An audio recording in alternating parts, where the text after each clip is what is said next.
Good evening, visitors. Welcome to the Australian War Memorial's last post ceremony. My name is Troy Clayton, and joining us today from the Royal Australian Air Force is Squadron Leader Stacey Davids. We warmly welcome the family of Private Harold Archie Loaring, whose story will be told shortly. We are honoured to acknowledge Mr. Walter Douglas, Deputy Assistant Secretary of State for Regional Security Policy and Public Affairs for East Asia and Public Affairs. We welcome the veterans who have served, those that are still serving, and the families that love and support them. We also acknowledge the members of the RSL Services Clubs Association, RSL Victoria, and RSL Queensland who are watching this ceremony broadcast across Australia. During this evening's ceremony, wreaths will be laid at the base of the Pool of Reflection by family and visitors to the memorial. Please stand and join in singing the National Anthem.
Thank you, you may be seated. The Australian War Memorial was the vision of Charles Bean, Australia's First World War official historian. Bean landed with the Australian troops on Gallipoli and stayed with them at the front through to the end of the war. The idea of this national memorial and museum came to him at Pozières, France, in the depths of the bloody fighting of 1916. Bean's idea was that this would be a place where families and friends could mourn their loved ones buried in faraway places. It would also be a place that could help all Australians understand what these men and women had endured and what they had done for us. Bean's vision, to which we remain true, is best expressed as inscribed in the entrance to the memorial's galleries. Here is their spirit, in the heart of the land they loved, and here we guard the record which they themselves made. Tonight, we'll read the story behind just one of those on the Roll of Honour, which lists the names of more than 102,000 men and women who have given their lives for us in war and operations for more than a century. But first, we present a lament, Flowers of the Forest. Wreaths or floral tributes will now be laid at the base of the Pool of Reflection.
Today, we remember and pay tribute to Private Harold Archie Loaring. Harold Loaring was born on the 16th of October, 1894, in Adelaide to Albert and Maria Loaring. Harold's father, Albert, had migrated from England to Australia in 1888. The family moved to Western Australia when Harold was 2 years old, and after some involvement in mining, bought an orchard in the Bickley Valley and established the family property of Lornbrook. Albert was very involved in the local community, founding the Progress Association and assisting in establishing a school on the Margaret River. Harold and his younger brother William were working on the family orchard before the advent of the First World War. Harold enlisted in the Australian Imperial Force in March 1916, shortly after his younger brother William. He did not serve in the same battalion as his brother, who was posted to the 28th Battalion, instead leaving Australia with reinforcements to the 16th Battalion in November 1916. Shortly after his arrival in England, Harold Loaring undertook a musketry course at Tidworth, qualifying first class and demonstrating a fair knowledge of the Lewis gun. He spent some weeks serving in the School of Musketry with the temporary rank of corporal. However, in March, he fell ill with the mumps and, losing his temporary rank, did not return to the staff at Tidworth. Following his recovery, Private Loaring was sent to join his battalion on the Western Front in France. He indicated to his parents that this was very welcome, as he was keen to get to grips with the enemy. Loaring reached his battalion in early May 1917, shortly after it had suffered heavy casualties fighting near Bullecourt in France. The 16th Battalion did not participate in another major operation until the Battle of Polygon Wood in late September. In the early hours of the 26th of September 1917, the men of the 16th Battalion launched their attack, reaching their objective in just under an hour. They suffered a few casualties in the advance, and more later in the day as they came under machine gun fire while digging in. In the afternoon, the Germans attacked, but were forced to retire by the defending Australians. Private Harold Loaring, having survived the battle, was killed in action the following day. Little is known of the manner of his death, although family information indicates that it may have been the result of an artillery shell bursting nearby as he was collecting casualties from the battlefield. His body was never recovered, and today he is commemorated on the Menon Gate Memorial to the Missing. He was 22 years old. His name is listed on the Roll of Honour on my right among almost 62,000 Australians who died while serving in the First World War. His photograph is displayed today beside the pool of reflection. This is but one of the many stories of service and sacrifice told here at the Australian War Memorial. We now remember Private Harold Loaring, who gave his life for us, for our freedoms, and in the hope of a better world.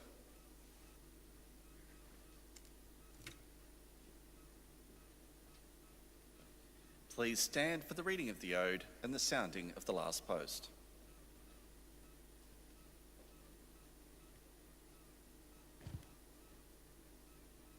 They shall grow not old, as we that are left grow old. Age shall not weary them, nor the years condemn. At the going down of the sun, and in the morning, we will remember them.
Lest we forget. Lest we forget.